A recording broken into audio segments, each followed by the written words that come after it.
সেটার জন্য যে সংস্কারের লড়াই, জুলাই সনদ বাস্তবায়ন সহ গণভোটের গণরায় বাস্তবায়ন, সেই লড়াই আমরা চালিয়ে যাচ্ছি। ফ্যাসিবাদ বিলোপের জন্য বিচার অত্যন্ত গুরুত্বপূর্ণ একটি বিষয়।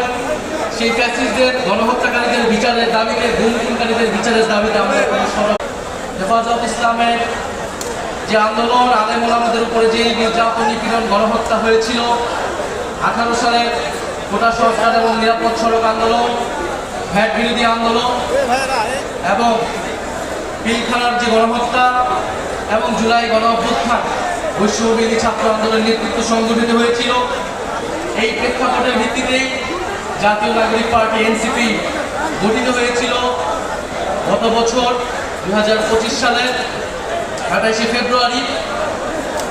এনসিপি 28শে ফেব্রুয়ারি প্রতিষ্ঠিত হলেও গণ অভ্যুত্থানই আসলে আমাদের শিকড়। গণ অভ্যুত্থান থেকে আমাদের যাত্রা শুরু হয়েছে।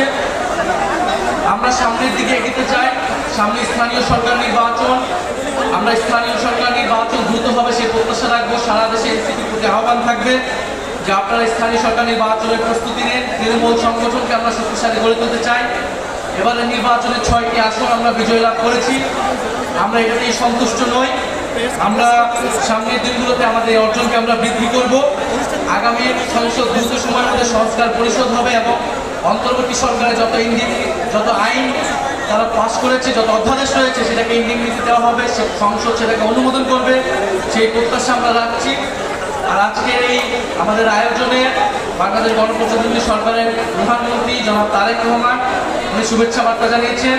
বিরোধী দলীয় নেতা এবং বাংলাদেশ জামাত ইসলামের সম্মানিত আমির জনাব শফিকুর রহমান এমপি উনি শুভেচ্ছা বার্তা জানিয়েছেন।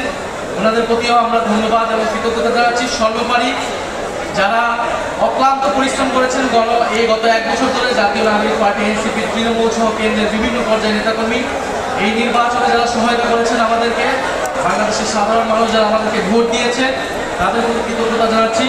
আপনারা দোয়া করবেন যাতে সামনের দিনগুলোতে আমরা ঐক্যবদ্ধভাবে বাংলাদেশকে এগিয়ে নিতে পারি, একটি বৈষম্যহীন গণতান্ত্রিক বাংলাদেশ প্রতিষ্ঠা করতে পারি। আসসালামু আলাইকুম। ধন্যবাদ জানাচ্ছি জনাব নাহিদ ইসলামকে। আমরা ঘোড়াঘাটের দিকে চলে যাব। আমাদের